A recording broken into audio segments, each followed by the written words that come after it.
All right, y'all. So I have a smoothie here. And if you read by the title, you know what I'm saying, we are going to have a conversation. Me and you are going to talk about why we suck at trading. Why we are having trouble. Why me and you are not doing good in trading. Why me and you, yes, you and me suck at trading. But before we get into that, I want to talk about my smoothie. You know what I'm saying? So this smoothie is it's mango, strawberry, like watermelon, I think. I don't know. I just got a whole bunch of fruits, frozen bags, and every morning I just try to put fruits in there, water, and that's my breakfast. Super hydrating, I guess. I don't know. I just be trying stuff. But we're gonna be talking about why we suck at trading. And I know you hear the general advice, the stuff about like psychology, because now that I have achieved a little bit of success in trading, but if I'm making this video and I'm not like balling out, obviously I haven't had that much success. I can definitely atone to say that it is psychology. It has nothing to do with strategy. But when I say psychology and when I hear other people say psychology, I don't know, like, what does that even mean? Like everyone knows follow your rules, don't overtrade, don't, use stop losses, but like that's just so surface level. But whenever you hear a psychology teacher say anything about how to be a better trader, that's all they say.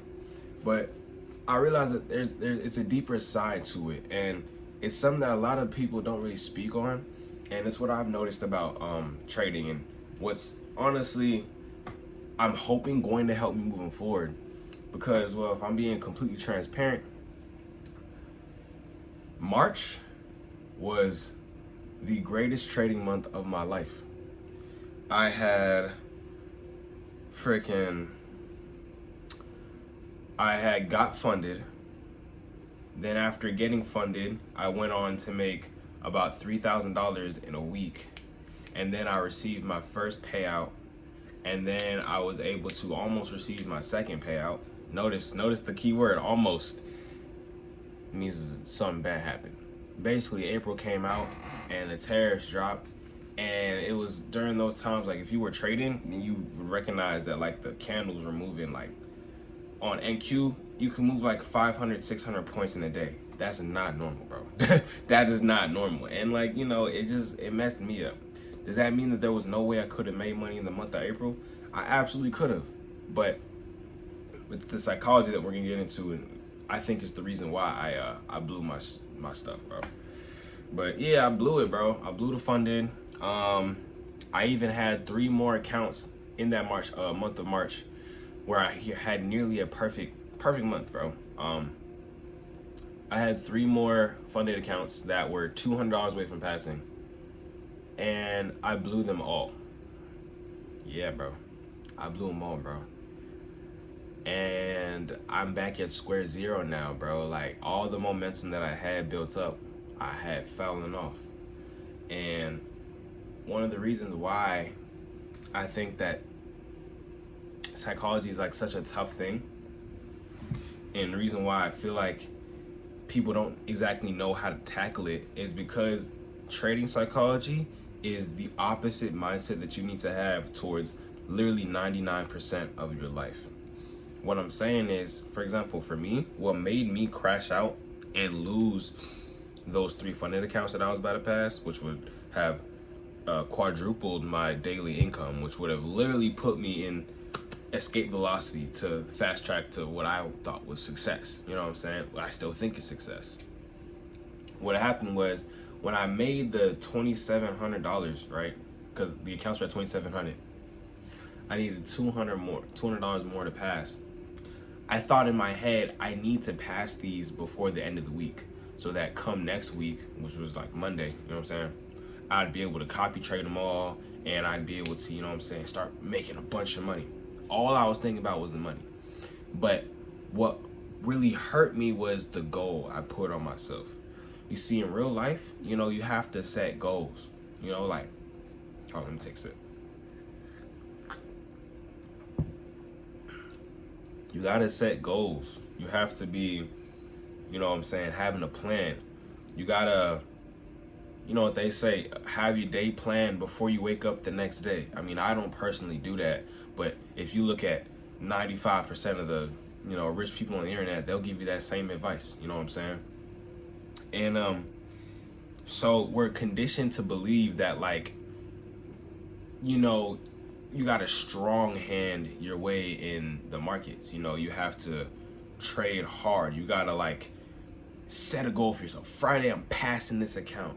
Friday, I'm making $2,000. You know what I'm saying? Stuff like that, right? But that's actually working against you for the sole reason that if you set these goals for yourself and say for whatever reason you don't hit that goal, because mind you, trading is not, it's not an active thing. Trading is passive. That's how you make it profitable, because there's going to be days where you can't take a trade. There's no setup. There's going to be days where you're going to take a loss and you have to accept that. But if you take trading as an active approach and you're setting goals for yourself, thinking that you're doing a good thing because that's what you've been trained to do your whole life, you'll quickly start to realize that, even I start to realize that, like, when I have like a bad day or something can't happen, I have to be active. Like, oh, you know, I have a goal. Like, no, bro, like I gotta strong arm my way into this goal. So I'll over trade. I won't even realize that I'm over trading, or I'll over risk because, I gotta pass this challenge, or I'll take a loss, and instead of just accepting the loss and like walking away like how you're supposed to do, you're thinking of the goal. And so you're not thinking, oh, I'm doing a bad thing by over trading, or I'm doing a bad thing by, you know, doing X, Y, or Z. You're thinking, I'm just achieving my goal. And, you know, that's gonna mess with your mental more than you think, bro. Like, let's say you tell your mom, hey, or, you know, you tell your brother, like your friends, whoever you trade with, you know what I'm saying? Yeah, I just bought this account, bro. I'm gonna pass it in a couple days and like I'm gonna get a payout, right? Now, what if that doesn't happen? Now you feel like an imposter and you don't even realize it, but like now you embarrassed talking to your friends about your trading journey. You embarrassed to yourself because you made goals that you're not achieving. All of a sudden, if you would have just been chill and taking your time with the challenge, you probably could have passed it in like, 2 weeks. But because you had these expectations for yourself that you had to pass it that same week, now you blew it completely. And then you buy another one and blow that one too. So that's the first thing. Don't set goals in trading. Like, I really hope that this message is relaying properly, because I mean, man, like, setting goals is like, now I've like really internalized it. Setting goals in trading is such a bad idea. Do not do that. I'm gonna just segue into the second thing. You need to stop essentially expecting something to happen. Like, I know you've heard this advice before, but let me see if I can like explain it better. I've stopped trying to care so much about just what happens throughout the day in my trading. Because if you have a profitable strategy, right, and you see that, hey, 40-50% of the time I win, right, then you can go on a losing streak for 12, 13 days, straight L's. And in your mind, if you're looking at the daily P&L, if you're looking at like what happens within that day, then you're not looking at the strategy statistics, right? That's why I personally feel like people should have a more mechanical strategy rather than a discretionary strategy. Because the more discretion you have in your strategy, the less statistics matter. And honestly, in a game like this, I feel like, I don't know, I feel like more discretion is actually gonna hurt you. Because I mean, if you have a solid system that you just know wins 45% of the time, no matter what market condition, no matter what blah blah, then you can take these losses and not so much worry about the future. You can focus on the now. You can just be proud that you got your reps in. You know what I'm saying? But the more discretion that you have within your trading, if you're taking trades where you're like, yeah, this is all right, you know what I'm saying? Like those iffy trades, now you're cutting from that, from your probability. You're cutting from your statistics. You need to stick to your statistics, and you need to, honestly, what I would say is risk more per trade. This is kind of, mind you, I'm not profitable for myself, and I've just kind of started applying these psychology things in my trading. And has it gotten better? I mean, honestly, no. Like, I've had break-even week for the past 2 weeks. You know what I'm saying? Like, not like wins and losses, like just break-evens and losses. So really losing weeks, if I'm being completely transparent. So I don't want you to take my advice, but I want you to hear what I have to say. And then maybe if you understand that, then you can apply your own, you can use your brain. That's another thing. You got to stop. Maybe the reason why we suck at trading is because we're good students. We really good at obeying and taking orders and hearing someone say something and doing that exact thing. That's what I'm seeing my issue was in trading for a long time. I'd hear one trader say do this and I do exactly that. And like theoretically, like on paper, that's supposed to work, but trading is very personalized. That's why you never see the same two traders, you know what I'm saying? Successful wise, you know what I'm saying? Successful traders never trade exactly the same. They always have their little nicks on it. So if you're taking exactly the same mindset, or I guess just the exact same thing as someone else, it might not work for you. I mean, that's just what I've had experienced. Anyway, on the tangent. Y'all, this video is slick trash. I don't know. If what I'm saying is making sense, please let me know in the comments, because like I just really had to be transparent, bro. Like, it was terrible. The entire month of April was straight L's, bro. I lost the entire month. And I don't want you to think I blew the accounts in a day. I blew the accounts over the span of the entire month of April. Literally like April 26th, I believe, was the day that I lost all my accounts.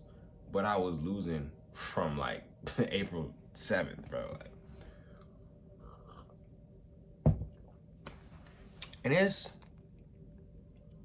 really just psychology, man. Like, I truly do believe, now that I've been in this trading game for 2 years, anyone can really make it. Like, there's really like no difference. Like, I'm seeing people make it every single day. And I'm not comparing myself to them, but I am comparing myself to them, honestly. I see them and it's like, no diss, but these people aren't special, bro. These people aren't geniuses. These people aren't like nothing crazy. They're just people who kind of have a different approach to all this. You know what I'm saying? Some people don't care about this so much to the point where they're profitable, because they're like, this is fun. And then I don't even know. Like, some people take this so seriously and are also profitable, but some people have like the exact same level of seriousness and they're unprofitable. Some people have the same strategy. Like, for example, supply and demand traders. Supply and demand traders be making bank, bro. I be seeing some supply and demand traders like Doyle E and like his group. They be printing, bro. Payouts on payouts, bro. But it doesn't make sense to me, because it's like, but it doesn't make sense to me because it's like, bro, you trade the most basic strategy. You trade supply and demand and you're profitable? Really? I don't know. I'm yapping at this point, bro. But anyway, that's all I got for this video, y'all. I think that's the 2 reasons why we suck at trading. We, me and you, us together, me and you, bro to bro, bro to ma'am, whoever's watching.